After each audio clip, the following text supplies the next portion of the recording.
Today we're going to go through some end-user agent training for both your SoftPhone and IP phone users. First thing you're going to want to do is sign into your Contivio application using your username and password. Typically this is going to be your email address, a numeric password that we've provided for you. You'll have the capability of changing this later on. And then you're going to want to define what type of user you're going to be here. So I'm going to be a computer headset user to start, which means I'm going to just plug in a headset to my computer and use my SoftPhone controls on Contivio. There's also the external VoIP phone option. So if you're going to log into a hard phone on your desk, then you can classify that here as well. And then the land or cell phone option that will forward to another number that you've defined in the system. So if you want to forward to your cell phone, maybe you're going on a long lunch and you don't want to miss any of your calls, you can forward to your cell phone. The calls will go through Contivio, so you'll still get the integration level, and then you'll just be handling on your cell phone. This is also nice if you are in an area that doesn't have great internet connection. Then you can still log into Contivio, just use your cell phone to take the calls.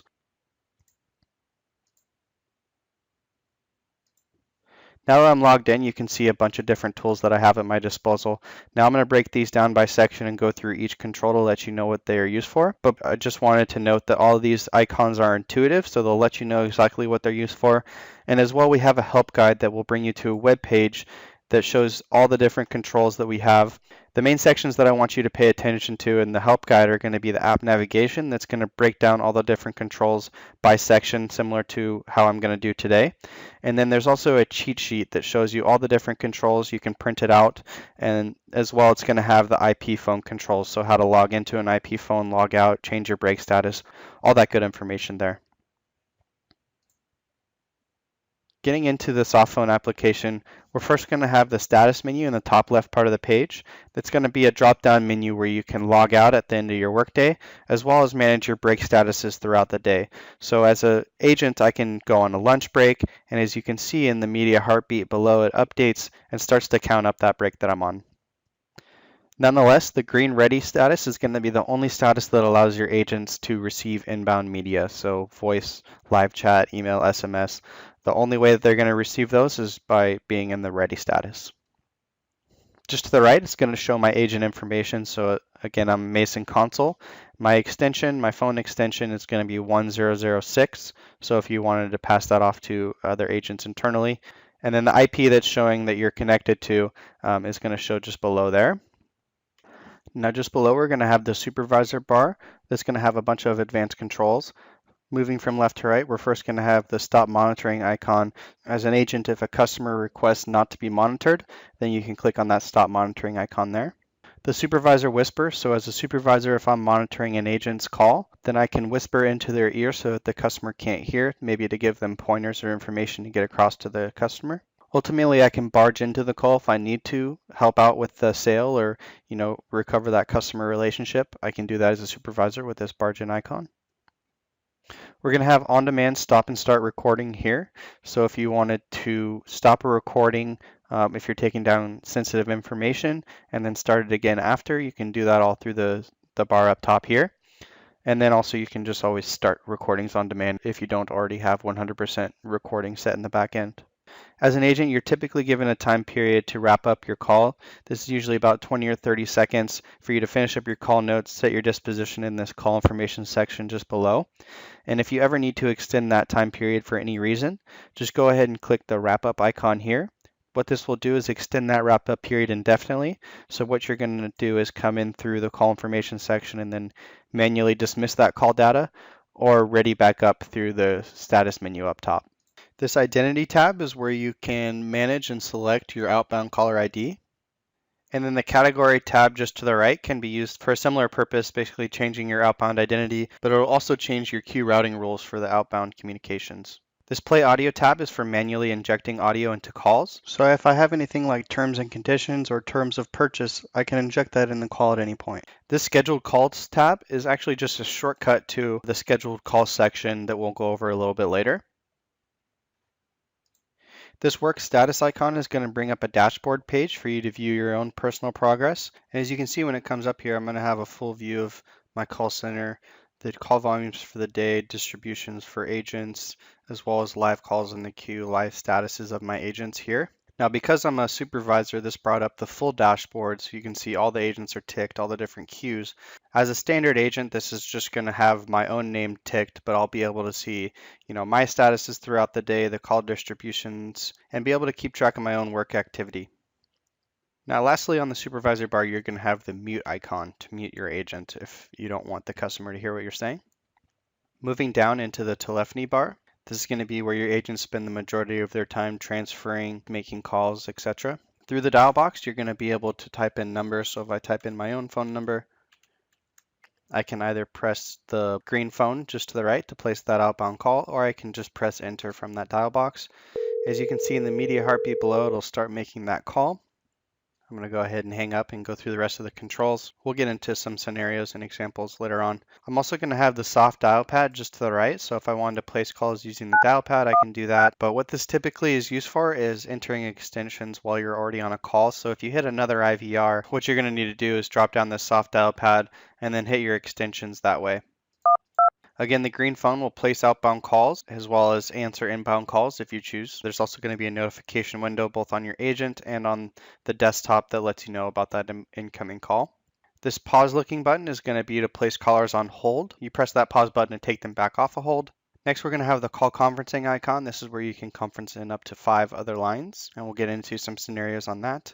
This is the call transfer icon. We support warm and cold transfers where you can either send the call straight through to the other party, or you can contact the other party first, let them know who you're going to be transferring over to them, and then go ahead and complete that transfer by clicking on the blue swishing arrow there.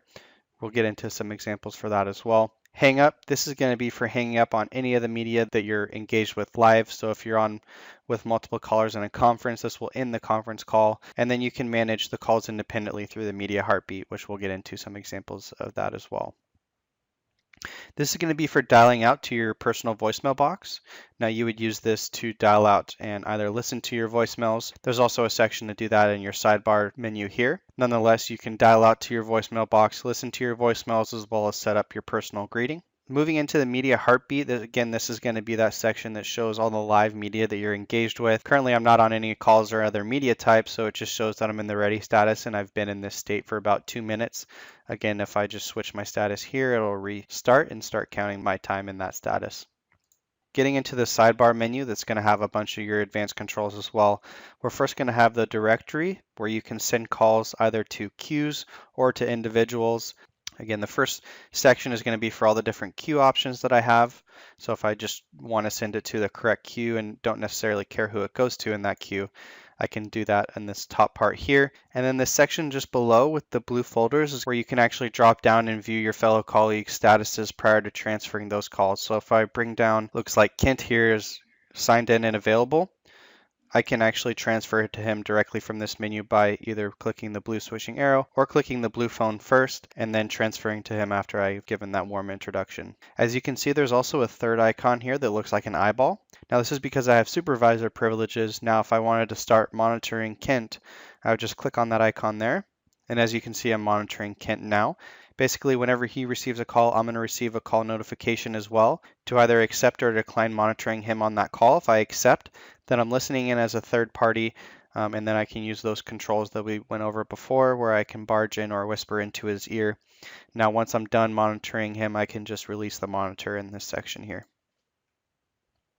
Next in the sidebar menu is going to be the call information section, which is very important. It's going to be where you take your notes and set your disposition, which is going to be that classification of the type of call that you just had. The important thing about this section is these notes and disposition is going to update automatically into your CRM along with the rest of the phone call information, phone call recording hyperlink, date, time of the call, length of the call, agent then handled. So this is a very important section. This history section is going to be where you can view past engagements with certain phone numbers. So if I look up my phone number, I can see all past engagements I've had. So say you got a call from someone saying that they wanted to talk to the person they talked to last week because they're very helpful. You can do a quick search on that phone number that called in and see that they talked to Tim last week. So you can say, okay, I can see that you spoke with Tim. I'll go ahead and transfer you over to Tim. And that's typically what this section would be used for. Just below the call history section, we're going to have logs where you can see your recent calls. If you had a missed call here, you can do a callback directly from this menu with that blue phone. And you can see the rest of your engagements. This is actually not just going to be for calls, it's going to be for all your media types. So if I had a live chat, that would be persisting here as well. And then just to the right, you're going to have those scheduled callbacks that we touched on earlier, where you can go in and schedule a callback for a particular phone number, date, and time that that person wants to receive that callback, along with notes to go along with that callback. And then what will happen from the agent's standpoint is about 5 minutes before that callback, the agent will receive a notification letting them know that the callback is coming up so that they can get ready to receive that callback. Once the callback time elapses, if the agent's not on another media, it will offer to the agent and allow them to accept or decline. If they accept, then the outbound call is placed. And then if they decline, they can always go back and do a callback directly from the scheduled callback section. If the agent is on a call, the callback will wait until after the agent has finished and then present to the agent.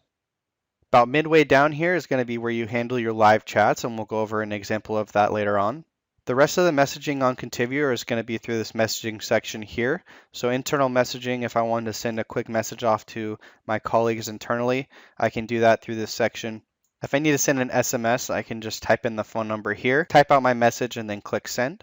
Sending a fax is as easy as typing in the phone number here, browsing for your file, and then going ahead and clicking send there. And then email as well. Contivio also offers call scripting, so if you want to give agents a certain call tree to work their way through a call, you can have these different scripts here. The nice thing about the scripts is that we can actually embed these into the phone call activity after the call. Again, I'm just working my way through here, choosing the different options. I can type into these boxes here as well. Another nice thing that we can do with the call scripting is actually embed hyperlinks into each leg of the call script. So if you envision agents needing a little bit more help or information in a certain section, you can give them a hyperlink maybe to your knowledge base or to a website page that gives them more information about what they're talking about. Personal voicemails, as I mentioned earlier, this is where you can manage your personal voicemails. If you had a personal voicemail, it'll basically give you the phone number, day, time, length of that voicemail, and then the ability to play, save, or delete directly from this section. This work assignment tab is typically used just to show agents what queues and media they're assigned to within those queues. One other thing that you can do with this section is actually give your agents the power to manually opt in and out of queues and media within that queue. Now this is a back-end setting. By default, these are all going to be locked in, but as I mentioned, you can give agents the privilege to opt in and out depending on your own workflows. Now we do have automatic overflow built into the system, but if for some reason you're not using that and you want to give your agents the ability to manually opt in and out, either to help out with other queues or to work on other things throughout the day, you can give them that privilege in the back end. Now in the settings section, you're going to want to make sure in the audio settings that your local ring is set to on. Call handling, this is where you can set your offline phone number as well as direct call forwarding to a specific number based off these thresholds just below. Now just below this missed calls switch to busy is a nice threshold that you can set to where, if you miss a certain amount of calls, then the system automatically switches you to busy so that your customers don't constantly think they're about to talk to someone and then get thrown back into the hold script simply because someone forgot to change their status before walking away.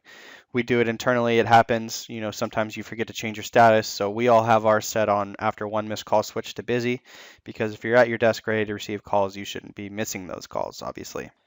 And then the CRM and call data section is going to be where you set preferences per agent. Just below is going to be where you set your browser preference. We support Microsoft Internet Explorer or Google Chrome. This is where you can set your preferences. You can set your agent to always be on top if you want. So whatever pages you have in the background, the Contivio agent will always be on top, or you can set that off as I have here. And then you can set your preference for where you want your notifications to be displayed. This My Connected Phones is going to show the IP address of the phone that you're connected to. The security section is going to be where you can change your passwords for your agent login. The only thing to keep in mind here is that the password has to be at least 6 characters long, and if you are using an IP phone, that password is going to need to stay numeric so that you can log in on that IP phone. Now lastly, you're going to have the customer support section where you can come in and actually create tickets directly to our support team. Basically give them the type of issue that you experienced, maybe give them the phone number, day and time in this description section here. And then when you submit this, it'll submit all the logs from your phone with that ticket so that our support staff can get back to you with a resolution as quickly as possible. Now let's get into some standard scenarios and how your agents are going to go about handling those media engagements. First, I'm going to switch the agent into toolbar mode so that you can see the integration take place in the background. I toggle between the two SoftPhone modes on Contivio using the shrink expand button in the top right part of the page, and as I mentioned, this will switch into toolbar mode. As you can see, I have all my same controls. I have my telephony bar centralized on the page here. I'm going to have the status menu in the top left part of the page again. And then your advanced controls like the sidebar menu will be condensed into these drop-down windows so you have room to engage. Now what you're going to see when I call into the IVR for scenario 1 is a screen pop to the customer dashboard page for the full view of the customer information as well as key performance indicators and past activities. Keep in mind that the screen pop can be customizable per department. So if you have a support queue, then you can be popping cases. If you have a finance team, you can be popping purchase orders. As you can see, I have the call coming in now, and as I click accept, the screen pops to the customer dashboard page. Again, I have all the customer information on the left-hand side here, and then past activities just below. Now that I'm on this call, I take my call notes and set my disposition through the call information section again.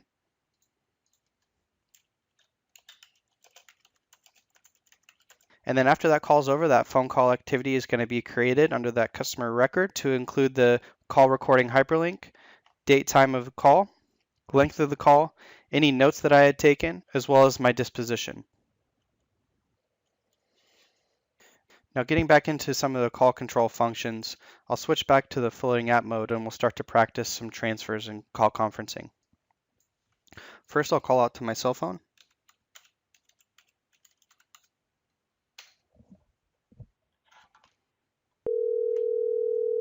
As you can see, it updates in the media heartbeat here. And now that I'm live with this caller, I can come in through my dial box, start to type in the name of a colleague. First 3 letters will bring down a list of colleagues internally that have those first 3 letters in their name. I can just click on Kent here, and then go ahead and do a cold transfer by clicking the blue swishing arrow.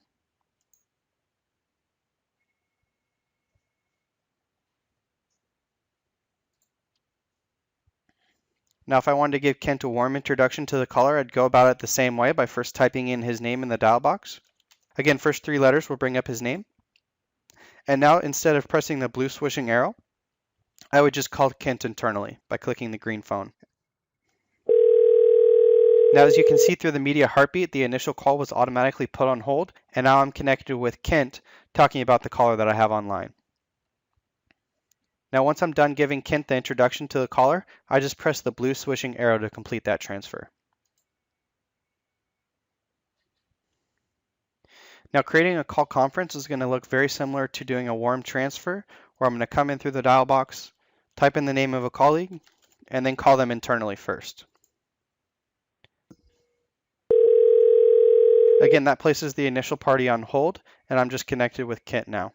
Once I'm ready, I can click on the purple converging arrows icon to connect all callers. Now, as you can see with the converging arrows in the middle, we're all on the call together, and I can manage these calls independently in the media heartbeat here. So if I wanted to hang up on Kent and continue on with my party, I can do that here and then just continue on with my call. This pause button will place the caller on hold. You'll see that update in the media heartbeat here. And then you take them off a hold by just clicking that hold button again. Again, the red downward facing arrow will hang up on all calls you have live in your media heartbeat. Now let's handle an inbound live chat from the website. Once a chat has been submitted, it will be presented to the most available agent in the queue. As you can see here, I accept in a similar way to the voice calls, and it'll automatically click over to the live chat in my sidebar menu. And up top, I'm going to have my shortcuts that have been built into the backend system. So if there's messages that you don't want to type out every time, a general greeting message maybe, you can click that here and then just click enter, and that'll send off to the customer. Nonetheless, you engage here. And then similar to voice calls, we can actually embed these interactions into your CRM. Now there's just a couple more scenarios that I'd like to make you aware of before closing out the training session today. The first is going to be the automated callback option. Now this is when customers call in and request to receive a callback once their place comes to the front of the queue. And in order to do this, I'm going to go ahead and throw my agent into a busy status. I'm going to call in on my cell phone. I'm going to request that callback. And then as an agent, once I ready back up, I'll receive that callback as a preview campaign call. Thank you for calling Unitech Enterprises. Please press 1 for sales. Your number is 916-223-4491. If you would like to be called back on this number, press 1. For another number, thank you. We'll call you back as soon as possible. So I've requested that callback now, and once I ready back up as an agent, I'll receive that callback. Now I click accept here, and then I hear a ding in the background to let me know this is a callback, and now I'm engaged with that customer. Now let's engage a queue voicemail that's been left for my department, either because all the agents were busy or because the voicemail was left out of hours. In either case, the first agent that becomes available will be offered the queue voicemail and be able to handle that voicemail. If they decline, the voicemail will keep offering until another agent signs in and accepts that voicemail.